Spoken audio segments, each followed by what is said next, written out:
Okay, good morning. Madam Minister, former Prime Minister, His Excellency, Ambassador of the Czech Republic to OECD, dear guests, and especially, of course, the members of the OECD review team.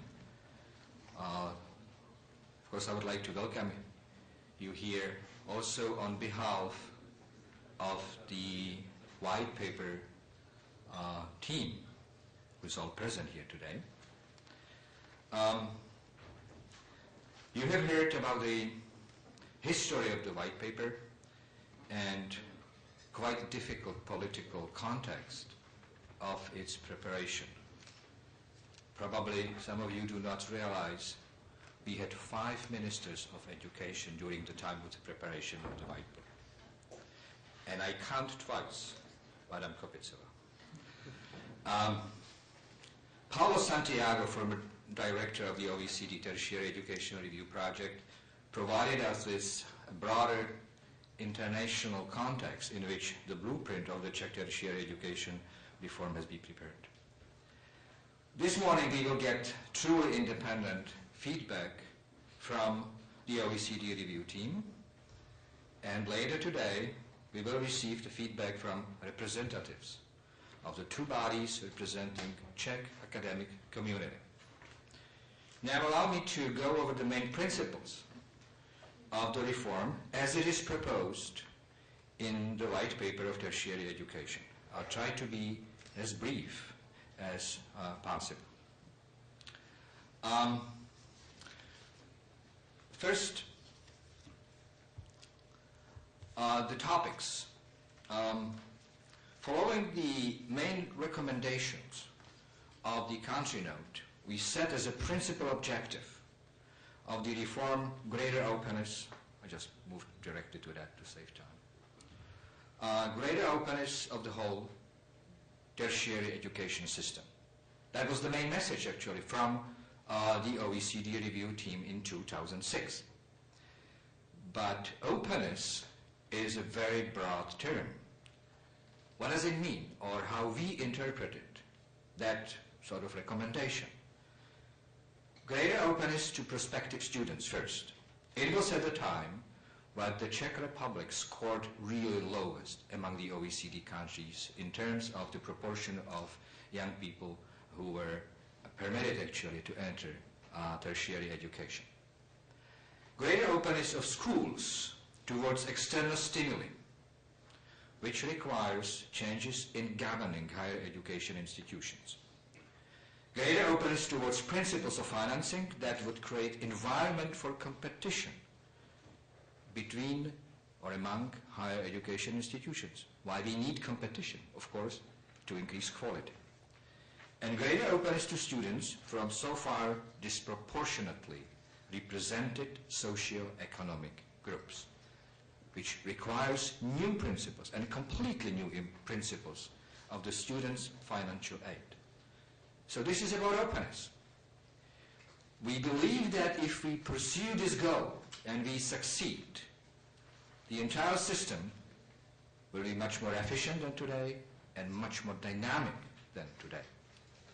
We also assume that if we succeed in pursuing these goals, we will increase accessibility and equity.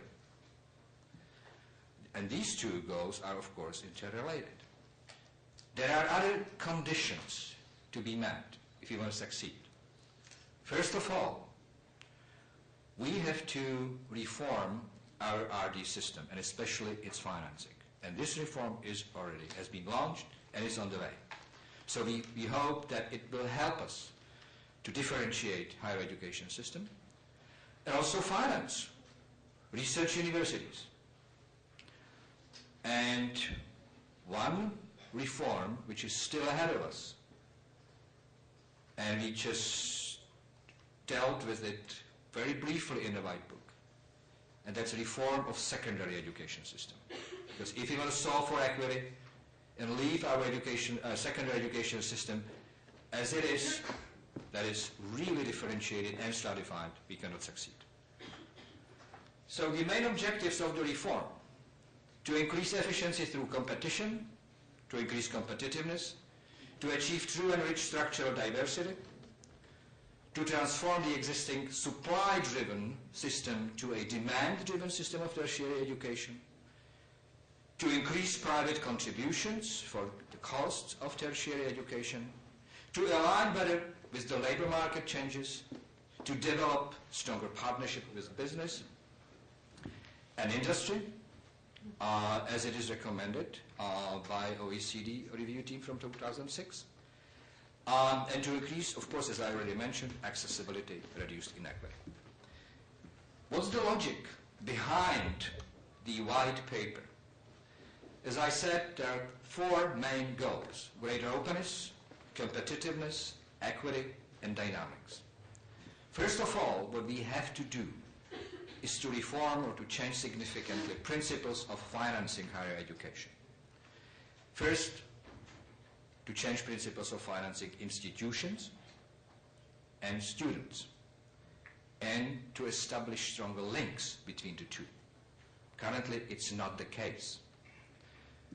The second segment of the reform, extremely important, is to change the principles of governing and managing Czech universities.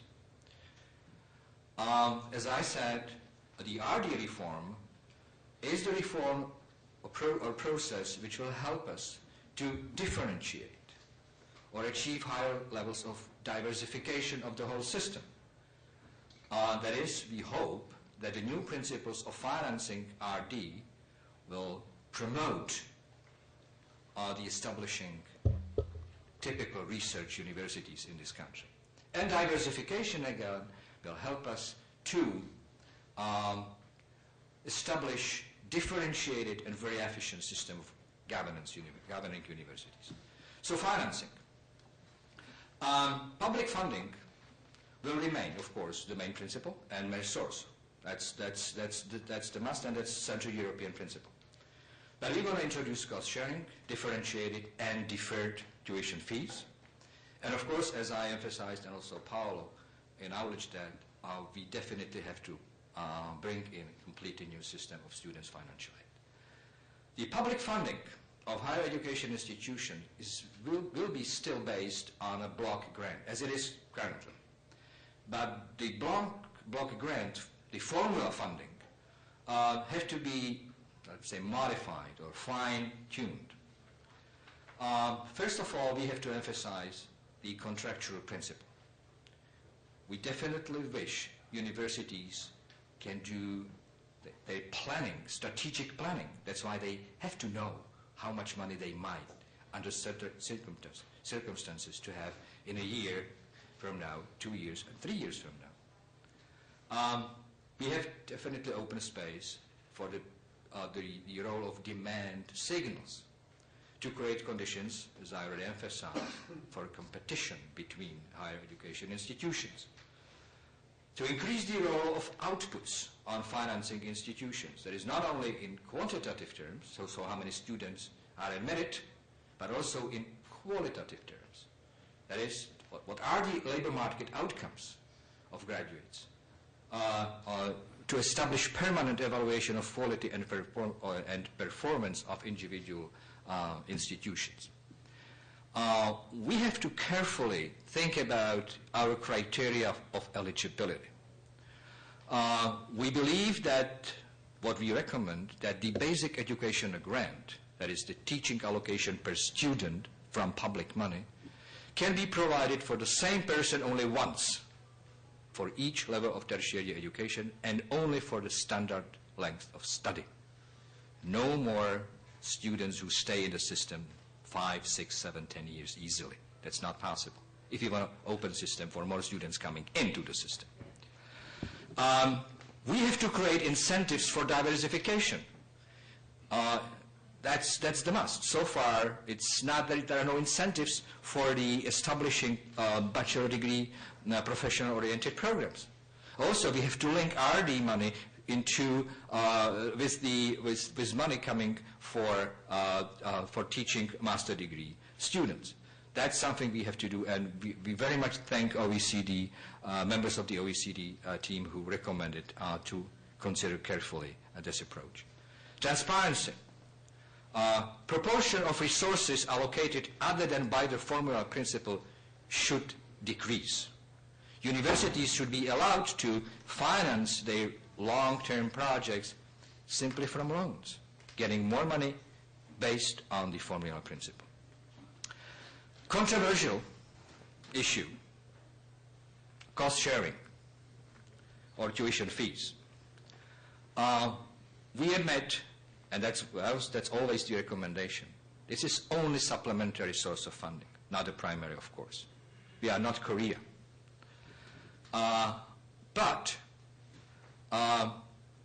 we must say clearly that this is the revenue of the university. They have to decide how to use that money. That's the only condition. If we met it, then tuition fees or cost sharing will play the role as we wish, that is to contribute to commitment, motivation, accountability, competition, and bring in the role of market signals. So it should be differentiated, and differentiation should be set by higher education institutions by themselves. But we should probably put some caps on the level of tuition fees, especially for clusters of fields of study. And the criterion so far, that's our recommendation, will be the expected private financial benefits of education in the given field. We also believe that tuition fees caps should be put on different levels for BA and MA programs. We believe that would help universities to finance themselves in the near future if we allow to pay in advance from the public money for the upfront, that is the upfront fees, and also we allow universities to borrow money towards the tuition fees from the state. So that would basically be our response to the claim deferred tuition fee is fine, but we need money now. So let's combine deferred tuition fee and participation of the state on lending money towards the future tuition fees. Repayment should be contingent, income contingent. We cannot probably follow very effective way of either. I mean, if we permit mortgage type, fine, but I don't think that would help students. So the deferred payment, income contingent, and repayment after the graduates cross certain level of income is really safe for almost everyone. It should be subject to real interest rate, but very low. Why? How can we reach low interest rate? If we administer deferred tuition fees through tertiary education funding and administrative center, which will be linked to personal tax system, we believe that the risk of default will be pretty low. Then, of course, that would mean that the interest rate could be reduced to minimum. So the slogan I really like much, and I borrowed it from Nick Barr, who is going to talk later today. Students do not pay anything in our system we propose. These are graduates, and only successful graduates, who contribute towards the cost of their education. Why we want to establish the Tertiary Education Funding and Administration Center? We believe that it has to play several functions. First of all, it's a center information system for everyone who is engaged. State, students, banks, of course, universities. So it will administer all financial transactions between these bodies. It will actually collect repayments or help to collect repayments through the personal tax administration system. And it will analyze the data on the system, providing information for everyone who needs that information. Again, students, universities, states, etc. There are various institutional forms under consideration, not just one. organizational unit within the ministry, organizational unit of the state, state fund, foundation, shareholder company. All these are possible, and we will listen experts the recommendations which way to go. Now, as for the center, I think it's pretty complicated, and I don't want to take too much time. But let me just give you a very brief overview how it's going to work. The center will, in fact, function as an interface between three key bodies. Can you see? The state, budget and tax administration, that is the state, higher education institutions on the left side, and students on the right side. For example, what will be the basic educational grant from the student's perspective will become a basic component of a block grant from higher education perspective. Basic education grant, from student's perspective, will be associated with basic study grant, that is universal support for every student who is eligible, which means the student who fulfills the study obligations. The center will test eligibility for basic study grants, social scholarships, will provide student loans, and administer deferred tuition fees. The center will provide advance payments for higher education institutions for deferred tuition fees, hopefully. Also, the center linked to personal tax administration system will be engaged in the process of repayments, that is loans and deferred fees. This is still in the air, and we hope that that center will finally get support. Management, another critical point.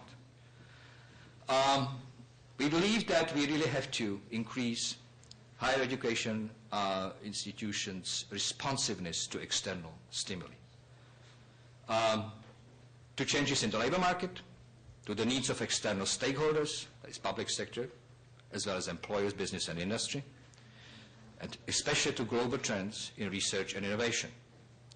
We have to balance powers and responsibilities. It's a very topical issue now, as many of you know. That is, the management and academic self-governing bodies should be clearly set powers and responsibilities. Rectors and deans should know what is their right or what is their responsibility. And also we should balance responsibilities and powers of rectors, boards of trustees, and senates. We definitely, and that's the main goal, would like to eliminate constraints to make strategic decisions at the level of higher education institutions, apply strategic management, and target resources, that is human and financial, to build competitive advantage. What are the principles of change? So we would like to implement a shared governance model. What does it mean?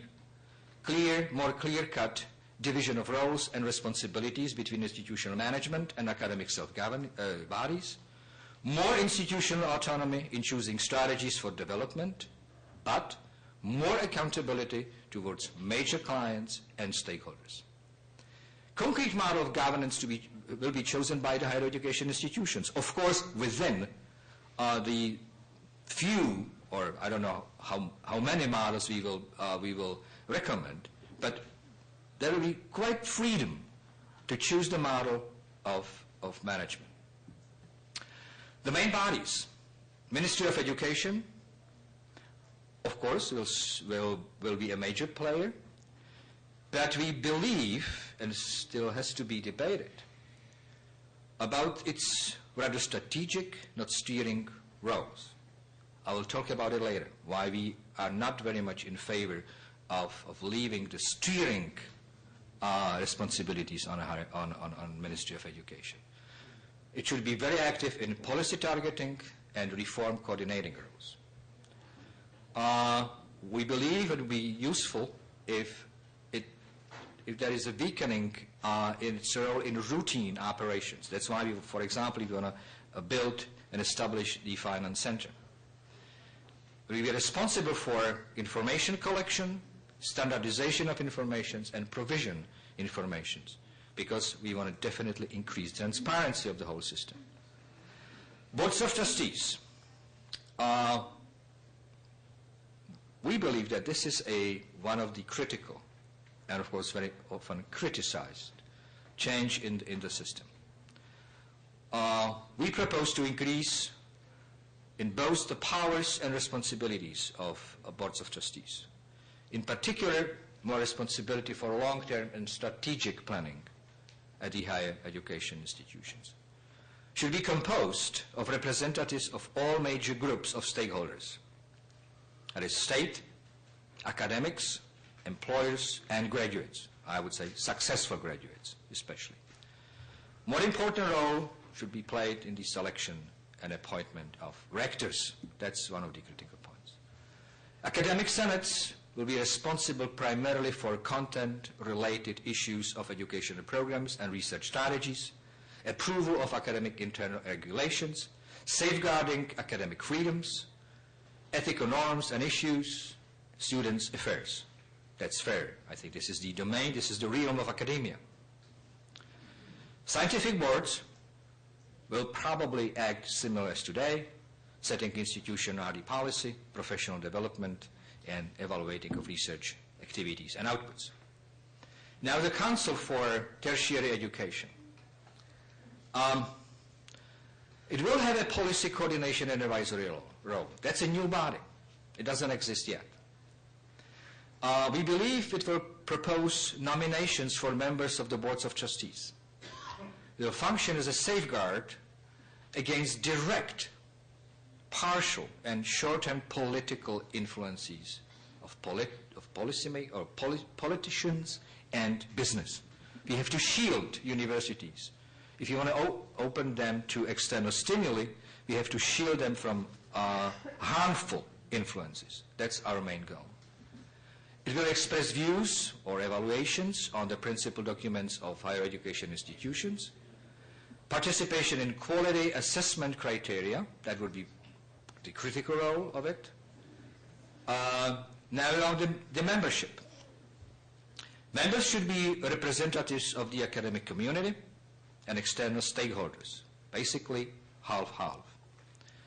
And members should be appointed by the government.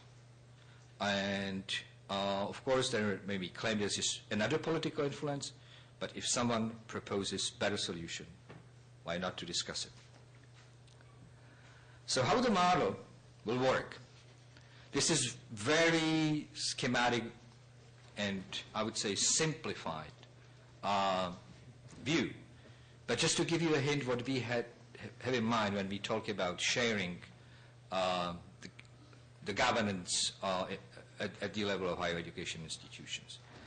The diagram, in fact, shows that three main relevant groups of stakeholders. That is academic community, external stakeholders, that is business, industry, and other clients of the system, and relevant ministries should participate on governing universities that would allow strategic management while preventing any of them to grip too much power, challenging academic freedoms. Representatives of all three main stakeholders are present in the Tertiary Education Council. It will play a key role in nominations to boards of trustees, whose members will be appointed by the ministry as today. Boards of trustees and academic senates should have an equal role in selecting or electing rectors, who, in cooperation with faculty senates, would be responsible for selection of deans and other key officials. So basically, that's a very schematic, and I said very simplified view, but it gives you a hint how we consider about changing the system of governing Czech universities. Equal opportunities. As you know, the Czech higher education, but not only higher education, but also secondary education, is very selective. Student at the higher education level is viewed as a dependent child. That's not, in our view, a good starting point for building financial support to students. There is extremely high burden on household budgets in students' families. About 70% of all incomes or spending of students come from parents or their own income compared to Sweden, where it is less than 40%. So that's not the situation we would like to stay in.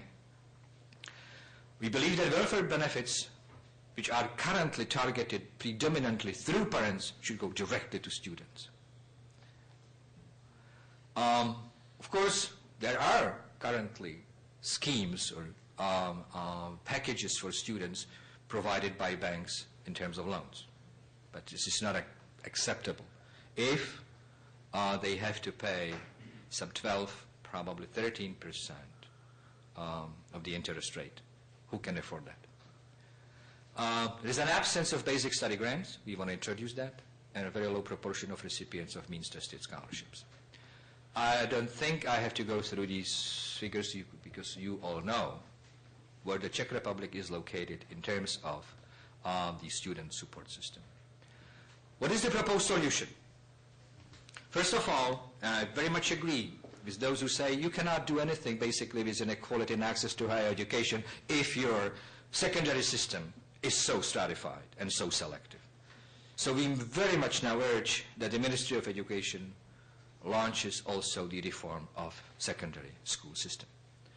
But what we propose in the White Book concerns namely, or particularly, the financial support. So our goal is to transform in direct financial support, that is child allowances, social benefits, tax allowances for parents or dependent studying children, into basically integrated, consistent, direct financial support. So we want to introduce to our system basic universal study grant, which will be linked to the block grant financing for all students. And of course, social scholarships for students from low-income families. They already do exist, but this is not sufficient. We want to address the problem of 26 years age limit for eligibility for student social benefits. We have to break. Currently, more than 40% of PhD students are older than 26 years. Of course, other measures should be adapted for them to motivate them to study fast. We should introduce accessible loans, as I said, specific type of employment contract for students who want to earn, and introduce education savings schemes, which in this respect we would like to follow one of the models we studied carefully, and that's the Canadian model. So the target situation is as follows. Every student will have a right for a basic study grant as universal, for social scholarship, means tested, housing allowances, tested by the distance between the residence and the school, and means tested as well, student loan, student earnings freed from tax and insurance payments, and then parents can come and contribute. This is our philosophy. Political economy of the reform. That's the last part of my presentation. We are aware of the fact that the process by which White Book has been prepared has been criticized quite often. So let me explain why we decided to prepare it in a way it has been prepared. So we wanted to minimize particular interests while drafting the White Book. So the reform was designed by a team of independent experts, majority of them, of course, from academia, on behalf of the Ministry of Education. It was called White Paper Team.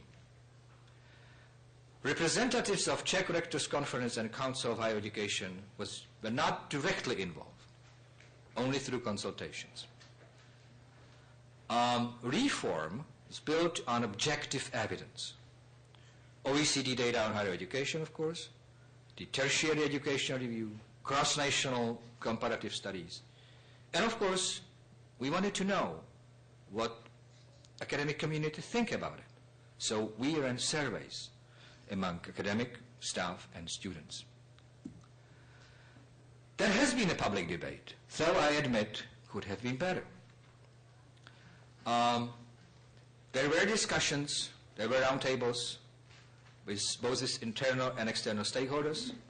There was media campaign, articles, press conferences, meetings with representatives of higher education institutions, seminars and conferences in the Parliament and the Senate.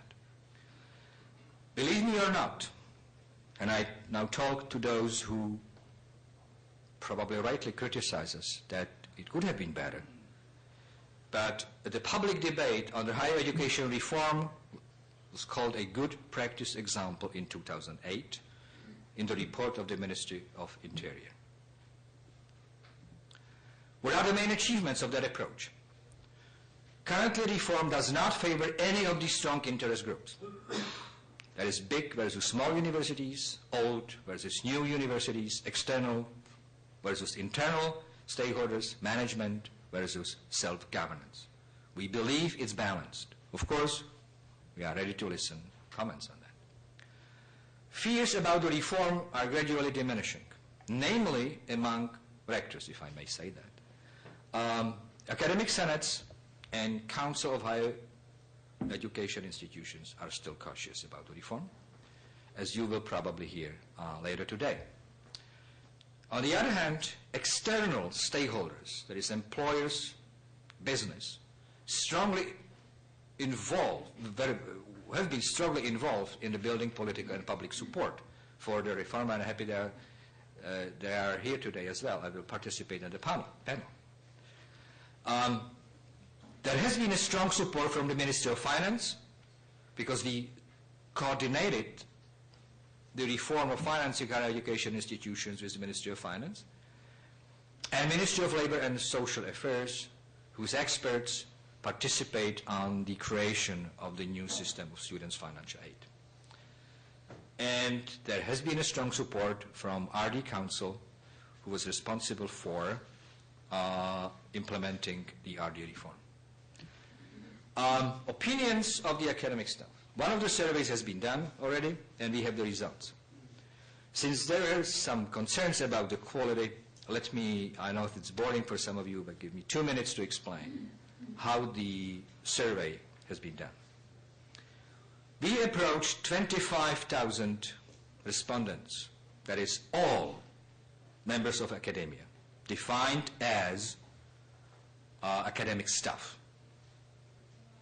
We got response from 6,300 respondents. That is 25%. That's not small proportion because it was online survey. So we were not surprised that the data file has a high degree of representativity. Deviations of the unweighted sample, characteristics like age, sex, position, etc., from statistical distributions were in the range plus minus 2%. But we still decided to weight the data, so to get perfect match between statistical distributions and the data. Also, there were some concerns about the questionnaire, so we asked for independent expert analysis of the questionnaire, which refuted accusations that there were questions basically biased. So what are the opinions? 3/4 of the academic staff believe that a deep reform of tertiary education is needed. We were surprised. That's quite high support. Great majority of academic staff, 90%, believe that one of the greatest problems of our higher education system is lack of public finances. Fair, we know it. But the majority, 68% of respondents, also admit that resources are being wasted and that the entire system of tertiary education does not work as efficiently as it could. So it's a challenge. 2/3 of academic staff think that higher education management should adopt more elements of the management style of large corporations, corporate governance, and that students should exert influence on higher education institutions largely as their clients. But, and it's a paradox, probably, nearly half of academic staff are afraid of strengthening the role of management, rector, and dean, prefer to strengthen the role of self-governance, and only a third are for strengthening the authority and responsibilities of boards of trustees. So clearly there is an opposition against the new model of management. To express or to show who is in favor and why of the reform, we ran a discriminant analysis, and I don't want to give you a lecture on discriminant analysis, but these 9 variables you can see on the screen create the discriminant function. That is, a function which says in what respect those who are in favor and those who are against the reform differ, basically. That's a sort of synthetic variable. How this variable actually matches the support and the opposition to the reform is clearly described on this figure. So this variable is quite reasonable to be used. Now, support for the complex reform by views towards the management resources.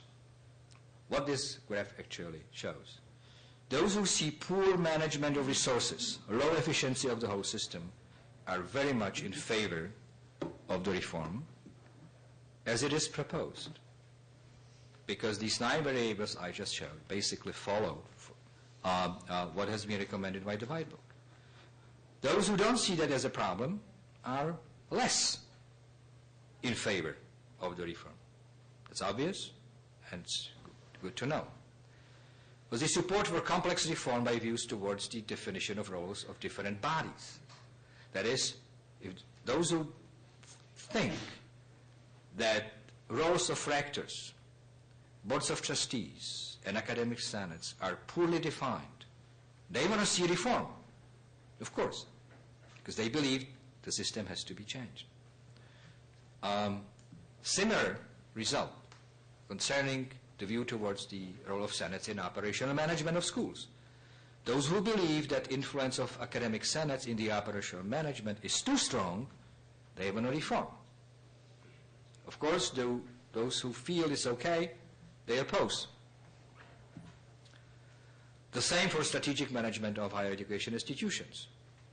Those who see low level of strategic management of schools would like to see the reform, more than those who think it's okay now. So what is the conclusion? The majority of academic staff is in favor of the deep reform of tertiary education system. Good news for us. Though in details, and I just presented some of them, the views of the academic staff about needed changes differ from those recommendations of the white paper, obviously. We believe that, of course, every reform runs very often to disagreement.